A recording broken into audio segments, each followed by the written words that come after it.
Emily Lodge stood before a sea of familiar faces, friends, family, bandmates, and thousands of fans who had gathered to celebrate the life of her father, John Lodge. She wasn't here as the daughter of a rock legend.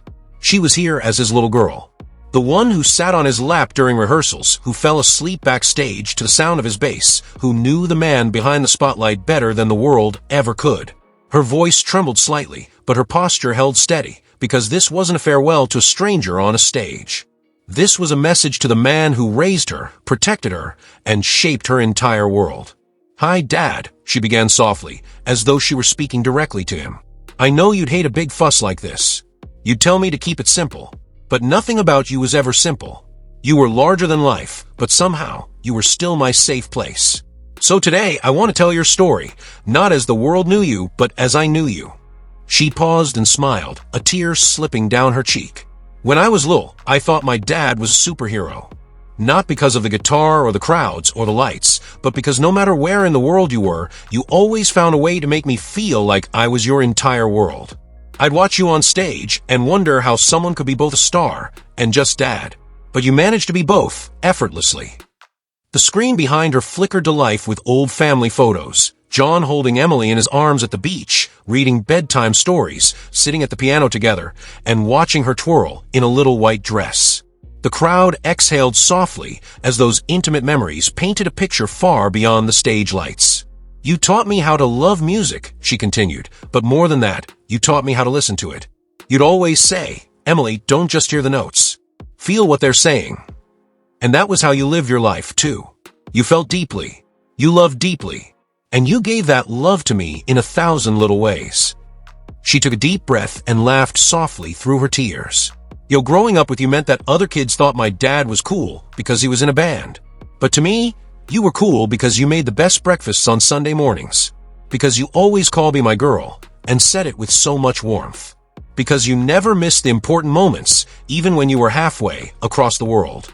You'd fly home just to be there for a school play or a birthday. That's who you were. The music swelled gently, a soft instrumental of Nights in White Satin played quietly under her words. She turned her gaze upward, as if searching for him in the light. "Dad, you showed me what it means to work hard for your dreams. But you also showed me that success means nothing if you don't have kindness. I've watched you treat your fans with the same love and respect you gave to your family. I've seen how your eyes lit up when someone told you that your music changed their life. And I saw the way you always gave credit to your bandmates and crew. You never stood alone. That's something I'll carry with me forever." She paused again, letting the emotion settle over the room. "You weren't just a musician. You were a father who loved unconditionally. You were my protector, my teacher, and my biggest cheerleader. You taught me that it's okay to dream big, and it's okay to cry when life hurts. You always said, 'Emily, the strongest people aren't the ones who never fall. They're the ones who get back up.' And you lived that every day of your life." Behind her, the montage shifted to videos. John teaching Emily her first chords on the guitar, dancing with her in the living room, singing along to old records. These weren't the public moments the world knew. These were the treasures of a daughter's heart. "When your illness came," Emily continued quietly, her voice cracking just slightly, "you were still strong. Not because you tried to pretend everything was fine, but because you faced it with grace. You worried more about Mom and me than yourself. You smiled through the pain.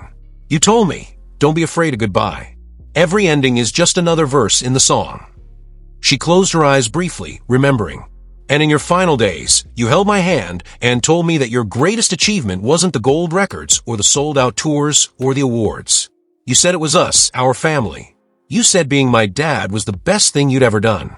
And Dad, it was the best thing that ever happened to me too." The audience was silent except for quiet sniffles and the occasional whispered, "Amen." "You gave the world music," she said, "but you gave me a life filled with love. And I promise you, I will keep that love alive. I'll keep telling your stories. I'll keep playing your songs. I'll make sure the world never forgets not just the legend, but the man. The gentle, funny, stubborn, kind man who made me who I am."